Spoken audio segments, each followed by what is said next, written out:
अंडमान निकोबार द्वीप समूह का भरोसेमंद YouTube news channel the Echo of India.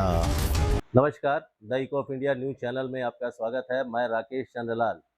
सड़क दुर्घटनाओं से प्रभावित लोगों को इमीडिएट ट्रीटमेंट देने के लिए, कैशलेस ट्रीटमेंट देने के लिए सरकार की ओर से पीएम राहत योजना की शुरुआत की गई है। इसके तहत जितने भी एम्पैनल्ड हॉस्पिटल है वहाँ पर 1.5 लाख रुपए तक का कैशलेस ट्रीटमेंट यानी कि नकदी रहित ट्रीटमेंट उपचार दिया जाता है। और इस योजना के तहत ऐसे कई लोगों को जो घायल अवस्था में होते हैं उन्हें तुरंत उपचार भी मिल जाता है। हम अंडमान निकोबार द्वीप समूह में भी हालांकि कैशलेस ट्रीटमेंट की आवश्यकता नहीं पड़ती है, क्योंकि यहाँ पर सरकारी हॉस्पिटल है और जितने भी सरकारी जीबी पंत के साथ अन्य जितने भी जो एम्पैनल्ड हॉस्पिटल है पीएम राहत योजना में, वो सभी सरकारी हॉस्पिटल है, चाहे मायाबंदर हो, चाहे डिगलीपुर हो, चाहे रंगत हो, चाहे निकोबार हो, चाहे ननकौड़ी हो, तो ये सभी सरकारी हॉस्पिटल है। लेकिन इस योजना के बारे में जानकारी देते हुए कार्यक्रम के जो अधिकारी हैं डॉक्टर पी लाल, उन्होंने हमें बताया कि इस योजना के तहत यहाँ पर जितने भी एम्पैनल हॉस्पिटल है वहाँ पर तो कैशलेस ट्रीटमेंट दिया ही जाता है कि सरकारी अस्पताल है। इसके अलावा जो निजी क्षेत्र है, निजी क्षेत्र के अस्पताल है, उनसे भी अनुरोध किया गया है कि वे जो घायल होते हैं सड़क दुर्घटना में उन्हें तुरंत उपचार देने के बाद में जीबी पंत अस्पताल या नज़दीकी अस्पताल में रेफर कर दे, ताकि उनको ये सुविधा का लाभ मिल सके और उनकी ज़िंदगी बच सके। उन्होंने लोगों से भी अनुरोध किया कि वे एक अच्छे नागरिक होने का कर्तव्य निभाएं और जो भी सड़क दुर्घटना में घायल लोग होते हैं उन्हें तुरंत अस्पताल पहुंचाएं, ताकि उन्हें उचित उपचार मिल सके। जो भी लोग सहायता इस तरह पहुंचाएंगे उन पर कोई भी आंच नहीं आएगी। पीएम राहत स्कीम का जो आपने अभी जिक्र किया, prime minister's road accident victims assured hospitalisation and treatment scheme, जैसा नाम से ही आप समझ गए होंगे, ये सड़क दुर्घटना में घायल लोगों के लिए है। उनका जो ट्रीटमेंट है, जो पहला आवर होता है, जो फर्स्ट आवर जिसको हम गोल्डन आवर बोलते हैं, एक्सीडेंट के बाद उस दौरान ट्रीटमेंट होना बहुत ज़रूरी है ताकि लोगों की जान बच जाए। तो इसको सुनिश्चित करने के लिए भारत सरकार ने इस स्कीम को बनाया और इसको अब इम्प्लीमेंट किया जा रहा है। तो ये स्कीम मोटर व्हीकल एक्ट के सेक्शन 168 के प्रावधान के अनुरूप बनाया गया है। तो इसमें ये कहा गया था कि central government should implement a scheme to ensure cashless treatment to all road accident victims within the first hour of accident. तो ये स्कीम पिछले वर्ष मई महीने में नोटिफाई किया गया था। शुरू में इसका नाम cashless treatment for road accident victims करके था। तो उसके जो डिटेल्ड गाइडलाइंस हैं वो जून महीने में ही पिछले साल रिलीज़ हुए थे और इस साल फरवरी में इस स्कीम का नाम में चेंज आया और पीएम राहत नाम से इस स्कीम को फिर नोटिफाई किया गया। तो इसमें अलग अलग स्टेक होल्डर्स हैं, अलग अलग डिपार्टमेंट्स का रोल है। हेल्थ डिपार्टमेंट का रोल है और इसमें जो पुलिस डिपार्टमेंट है उसका रोल है, और जो नोडल एजेंसी है, जो नोडल डिपार्टमेंट है जो इस स्कीम को इम्प्लीमेंट करता है, वो है ट्रांसपोर्ट, यानी ministry of road transport and highways जो है इस स्कीम का नोडल इम्प्लीमेंटेशन एजेंसी है। तो इस स्कीम में प्रावधान यही है कि जो भी एक्सीडेंट होता है तो वो विक्टिम को नियरेस्ट हॉस्पिटल में ले जा करके उसका इलाज संभव होना चाहिए। तो इसके लिए हॉस्पिटल्स को डेजिग्नेट करना ज़रूरी है। इस स्कीम के तहत में जो डेजिग्नेटेड हॉस्पिटल्स वो होंगे जो आयुष्मान भारत पीएमजेवाई में एम्पैनल्ड है और उनके पास ट्रॉमा केयर हैंडल करने की सुविधा है। एक तो वो ग्रुप ऑफ हॉस्पिटल्स हैं। दूसरे वो हॉस्पिटल्स हो सकते हैं जो आयुष्मान भारत पीएमजेवाई में एम्पैनल्ड नहीं है, बट स्टिल उनके पास अगर ट्रॉमा फैसिलिटीज़ हैं तो पीएम राहत ओनली कैटेगरी में उनका एम्पैनलमेंट हो सकता है। और तीसरा वो ग्रुप ऑफ हॉस्पिटल्स है जो डेजिग्नेटेड नहीं है, लेकिन फिर भी वहाँ पे कोई भी रोड एक्सीडेंट विक्टिम का जो इनिशियल स्टेबलाइजेशन ट्रीटमेंट है वो हो सकता है।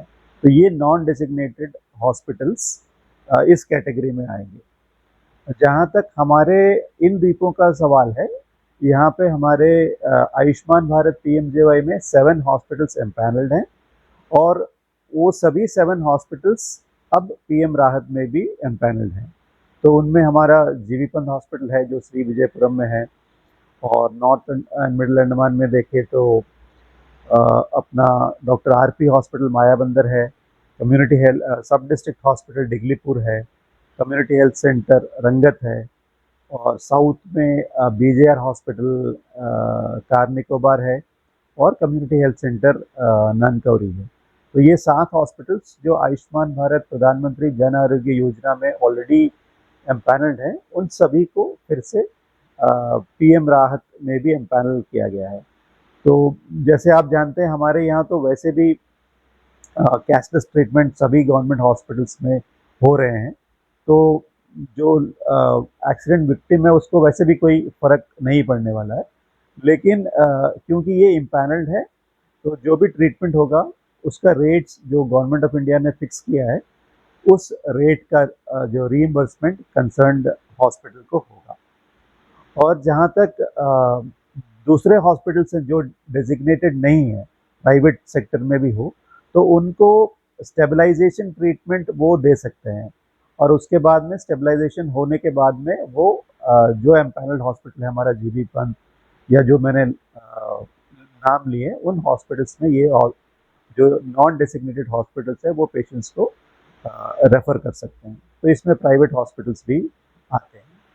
तो ये प्राइवेट हॉस्पिटल्स भी इसके अंदर में एम्पैनल, और अगर वो कम्प्लीटली पीएम राहत उनमें एम्पैनल हो जाते हैं जो हमारे प्राइवेट हॉस्पिटल्स हैं, तो उनको भी जो कंप्लीट ट्रीटमेंट करने से वो 1.5 लाख तक का जो इलाज वो कर सकते हैं।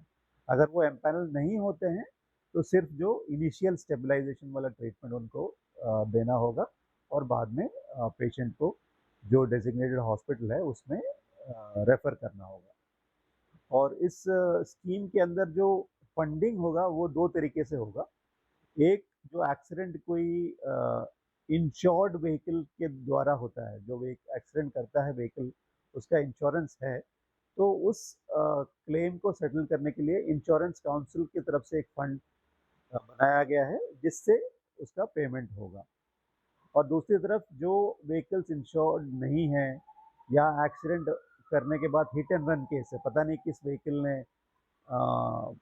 एक्सीडेंट किया है जिससे विक्टिम घायल हुआ है, तो उस सिनारियो में जो एक अलग गवर्नमेंट ऑफ इंडिया ने कॉर्पस बनाया है और कंसर्न्ड डिस्ट्रिक्ट कलेक्टर्स को फंड दिया है, और वैसे केसेस में वो पेमेंट वो फंड से होगा।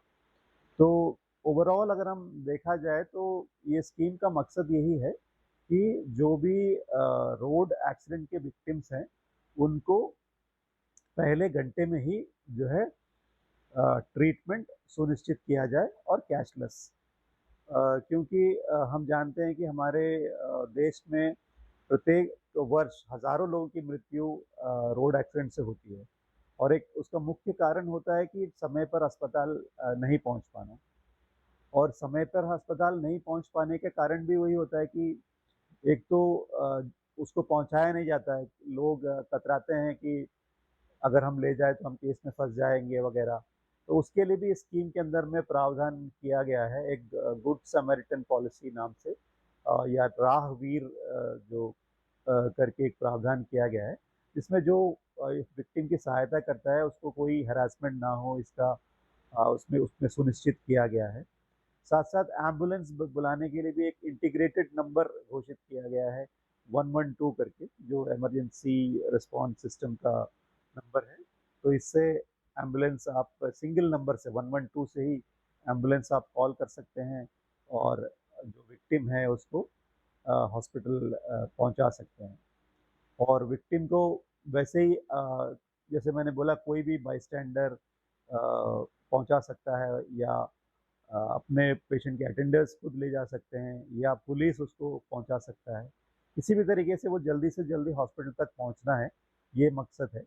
तो एम्बुलेंस कॉल करने के लिए भी इसमें वो 112 का एक कॉमन नंबर दिया गया है जिससे इजीली एम्बुलेंस को हम बुला सकते हैं। तो कंप्लीट जो स्कीम का गाइडलाइंस भी लास्ट जून में नोटिफाई कर दिया गया है भारत सरकार के द्वारा, तो उसमें पुलिस का भी रोल है, DC concern deputy commissioners office का भी रोल है और हेल्थ डिपार्टमेंट का भी रोल है। और ओवरऑल जो नोडल डिपार्टमेंट होगा वो ट्रांसपोर्ट होगा, क्योंकि ministry of road transport and highways इस स्कीम का जो नोडल डिपार्टमेंट नोडल मिनिस्ट्री है। तो मैं आशा करता हूँ कि इस स्कीम की जानकारी आपके मीडिया के माध्यम से मैक्सिमम लोगों तक पहुँचेंगे और लोग इस स्कीम के बारे में जागरूक होंगे और रोड एक्सीडेंट विक्टिम्स हैं उनको जल्दी से जल्दी जो सही ट्रीटमेंट चाहिए उसको सुनिश्चित करने में सब लोग अपना रोल अदा करेंगे। धन्यवाद। बहुत बहुत धन्यवाद। नमस्कार। अंडमान निकोबार द्वीप समूह का भरोसेमंद G2 news channel the Echo of India.